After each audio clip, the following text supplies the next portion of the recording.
ಒಂದು video viral ಆಗ್ತಾ ಇದೆ, ಸಿಕ್ಕಾಪಟ್ಟೆ ವೈರಲ್ ಆಗ್ತಾ ಇದೆ. ಒಂದು ಹೆಣ್ಣುಮಗಳು ಕ್ಯಾಬ್ನಲ್ಲಿ ಹೋಗ್ತಿರ್ಬೇಕಾದ್ರೆ ಡ್ರೈವರು 100 ರೂಪಾಯಿ ಕೇಳ್ತಾನೆ. ಆ 100 ರೂಪಾಯಿ ಡಿಸ್ಕೌಂಟ್ ನೀನು ಕೊಡೋದಾದ್ರೆ ನಿನಗೆ ಏನು ಬೇಕಾದರೂ ಕೊಡ್ತೀನಿ ಅಂತಲ್ಲ. ಇದೆಂತಹ ನೀಚಗೆಟ್ಟ ಎಂಟರ್ಟೈನ್ಮೆಂಟ್ ಅಂತ ಹೇಳಿ ಪರವಿರೋಧ ಚರ್ಚೆಗೂ ಕಾರಣವಾಗಿದೆ. ಕೇವಲ 100 ರೂಪಾಯಿ ಡಿಸ್ಕೌಂಟ್ಗಾಗಿ ಇಷ್ಟೊಂದು ಕೀಳು ಮಟ್ಟಕ್ಕೆ ಇಳಿತಾರ ಹೆಣ್ಣುಮಕ್ಕಳು? ನಿಜಕ್ಕೂ ಕೂಡ ಅತ್ಯಂತ ಅಸಹ್ಯಕರ. ಇದೇನು ಫ್ರೀ ಎಂಟರ್ಟೈನ್ಮೆಂಟ್? ಕೇವಲ 100 ರೂಪಾಯಿ ಡಿಸ್ಕೌಂಟಿಗಾಗಿ ಇಷ್ಟೊಂದು ಕೀಳು ಮಟ್ಟಕ್ಕೆ ಯಾರಾದರೂ ಇಳಿತಾರ ಹೆಣ್ಣುಮಕ್ಕಳು? ಡಿಸ್ಕೌಂಟ್ ಹೆಸರಿನಲ್ಲಿ ಕ್ಯಾಬ್ ಚಾಲಕನಿಗೆ ನಡು ರಸ್ತೆಯಲ್ಲೇ ಫ್ರೀ ಕಿಸ್ಸು. ಯುವತಿಯರ ವಿಚಿತ್ರ ಕೆಲಸಕ್ಕೆ ನೆಟ್ಟಿಗರಿಂದ ಛೀಮಾರಿ. ಸಾಮಾಜಿಕ ಜಾಲತಾಣದಲ್ಲಿ ವೈರಲ್ ಆಗುತ್ತಿದೆ ಇವರ ವಿಚಿತ್ರ ಆಟ.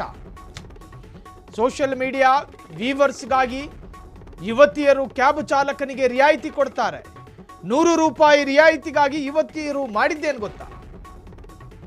ಇಬ್ಬರು ಯುವತಿಯರು ಕ್ಯಾಬ್ ಚಾಲಕನೊಂದಿಗೆ ಬಾಡಿಗೆ ವಿಚಾರವಾಗಿ ವಾದ ಮಾಡ್ತಾರೆ. ಡಿಸ್ಕೌಂಟ್ ಕೊಡದೇ ಇದ್ದಾಗ ಕ್ಯಾಬ್ ಚಾಲಕನಿಗೆ ಉಚಿತ ಮನರಂಜನೆಯನ್ನು ಕೊಡ್ತಾರೆ. ಕೇವಲ ವೈರಲ್ ಆಗಲು ಇಂತಹ ನೈತಿಕತೆ ಇಲ್ಲದ ವರ್ತನೆಗಳು ಸಮಾಜಕ್ಕೆ ಹಾನಿಕಾರಕ. ದಿನವಿಡೀ ಕಷ್ಟಪಟ್ಟು ದುಡಿಯುವ ಕ್ಯಾಬ್ ಚಾಲಕನನ್ನ ಇಂತಹ ಹಾಸ್ಯಾಸ್ಪದ ಮಾಡೋದು ತಪ್ಪಲ್ವಾ?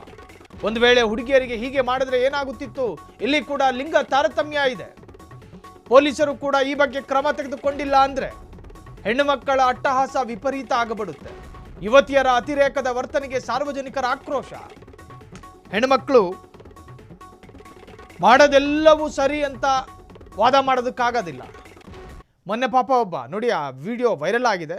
ಆ ವಿಡಿಯೋದಲ್ಲಿ 100 ರೂಪೀಸ್ ಡಿಸ್ಕೌಂಟಿಗಾಗಿ ಆ ಚಾಲಕನನ್ನು ಒಂದು ತರಹದ ಹಾಸ್ಯಾಸ್ಪದವಾಗಿ ತೋರಿಸುವಂತಹ ಪ್ರಯತ್ನಗಳು. ಈ ಮಂಗಗಳು ಯಾವುದೂ ಕೂಡ ಇಲ್ಲಿದ ಮೇಡಲ್ಲ, ಇದೆಲ್ಲವೂ ಕೂಡ ನಾರ್ತ್ ಇಂದು, ಅಲ್ಲಿನ ಪ್ರಾಡಕ್ಟ್ ಇವು. ಬಹುಶಃ ಈ ವಿಡಿಯೋ ಎಲ್ಲಾಗಿದೆ, ಯಾವ ಪ್ರದೇಶದಲ್ಲಿ ಅನ್ನುವಂತಹದ್ದು ಇನ್ನೂ ಕೂಡ ಅಭಿಪ್ರಾಯ ವ್ಯತ್ಯಾಸಗಳಿದ್ದಾವೆ. ಸೊ ಈ ಹಿಂದಿ ಹೆಣ್ಣುಮಕ್ಕಳು ಕಾರಿನ ಚಾಲಕನನ್ನು 100 ರೂಪಾಯಿ ಡಿಸ್ಕೌಂಟಿಗೋಸ್ಕರ ಒಂದು ತರಹದಲ್ಲಿ ವಿಚಿತ್ರವಾಗಿ ವಿಡಿಯೋ ಮಾಡಿ ಅದನ್ನು ವೈರಲ್ ಮಾಡಿರುವಂಥದ್ದು. ಈ ಹಿಂದೆ ಒಬ್ಬ ರ್ಯಾಪಿಡೋ ಬೈಕ್ ಓಡಿಸುವವನು ಹಿಂದ್ಗಡೆ ಒಂದು ಯುವತಿ ಕೂತ್ಕೊಂಡಿರ್ತಾಳೆ.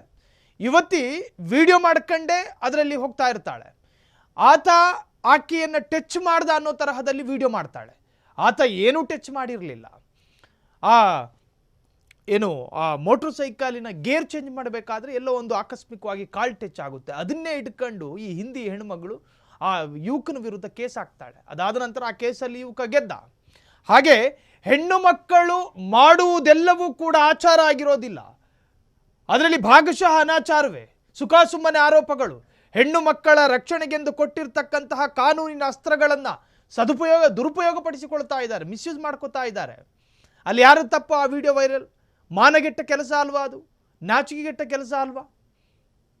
ಸೊ ಈ ತರಹದ ಅಸಂಸ್ಕಾರ, ಈ ತರಹದ ಅಸಂಸ್ಕೃತಿ ರಾಜ್ಯದಲ್ಲಿ ತಾಂಡವಾಡ್ತಾ ಇದೆ. ಹೆಣ್ಣು ಮಕ್ಕಳ ಮೇಲೆ ಕನ್ಸರ್ನ್ ಇರುತ್ತೆ, ಕಾಳಜಿ ಇರುತ್ತೆ, ಅನುಕಂಪ ಇರುತ್ತೆ ಅನ್ನೋ ಕಾರಣಕ್ಕೋಸ್ಕರ ಹೆಂಗೆ ಬೇಕಾದರೂ ಹಂಗೆ ಮಾಡೋದಾ? ಇದು ಲಿಂಗ ತಾರತಮ್ಯ. ಹೆಣ್ಣುಮಕ್ಕಳಿಗೇನು ಕೊಂಬಿರೋದಿಲ್ಲ. ಹಾಗಾಗಿ ಇಲ್ಲಿ ಈ ತರಹದ ದುರ್ವರ್ತನೆಗಳು ಕಂಟ್ರೋಲ್ ಆಗಬೇಕು. ಏನು ಬೇಕು ಅದು ಸೋಷಿಯಲ್ ಮೀಡಿಯಾದಲ್ಲಿ ವೈರಲ್ ಮಾಡ್ತೀವಿ ಅನ್ನೋ ಮನಸ್ಥಿತಿಗಳು ಬದಲಾಗಬೇಕು. ಈ ವಿಚಾರದಲ್ಲಿ ಆ ಯುವಕನಿಗೆ ನ್ಯಾಯ ಸಿಗಬೇಕು ಅಂತ ಹೇಳಿ ಒಂದಷ್ಟು ಪರವಿರೋಧ ಚರ್ಚೆಗೂ ಕೂಡ ಈ ವಿಡಿಯೋ ಕಾರಣವಾಗಿದೆ. ಈಗಾಗಲೇ ಸೋಷಿಯಲ್ ಮೀಡಿಯಾದಲ್ಲಿ ಸಿಡಿಲಬ್ಬರದ ಸಂಚಲನವನ್ನು ಮೂಡಿಸ್ತಾ ಇದೆ ಈ ಒಂದು ವೈರಲ್ ವಿಡಿಯೋ. ಈ ವಿಡಿಯೋ ಎಲ್ಲಿ ಮಾಡಲಾಗಿದೆ ಎನ್ನುವಂತಹದ್ದು ಇನ್ನೂ ಕೂಡ ಚರ್ಚಿತವಾಗಿಯೇ ಉಳಿದಿರುವಂತಹದ್ದು. ಯುವತಿಯ ಅತಿರೇಕದ ವರ್ತನೆಗೆ ಆಕ್ರೋಶಗಳು ಕೂಡ ವ್ಯಕ್ತವಾಗಿದೆ. ಕ್ಷಣ ಕ್ಷಣದ ಸುದ್ದಿಗಳಿಗಾಗಿ ಫ್ರೀಡಂ ಟಿವಿ ಸಬ್ಸ್ಕ್ರೈಬ್ ಮಾಡಿ, ಲೈಕ್ ಮಾಡಿ ಹಾಗೂ ಫಾಲೋ ಮಾಡಿ. ಹೊಸ ಸುದ್ದಿಗಳ ನೋಟಿಫಿಕೇಶನ್ಗಾಗಿ ಬೆಲ್ ಐಕಾನ್ ಮೇಲೆ ಕ್ಲಿಕ್ ಮಾಡಿ.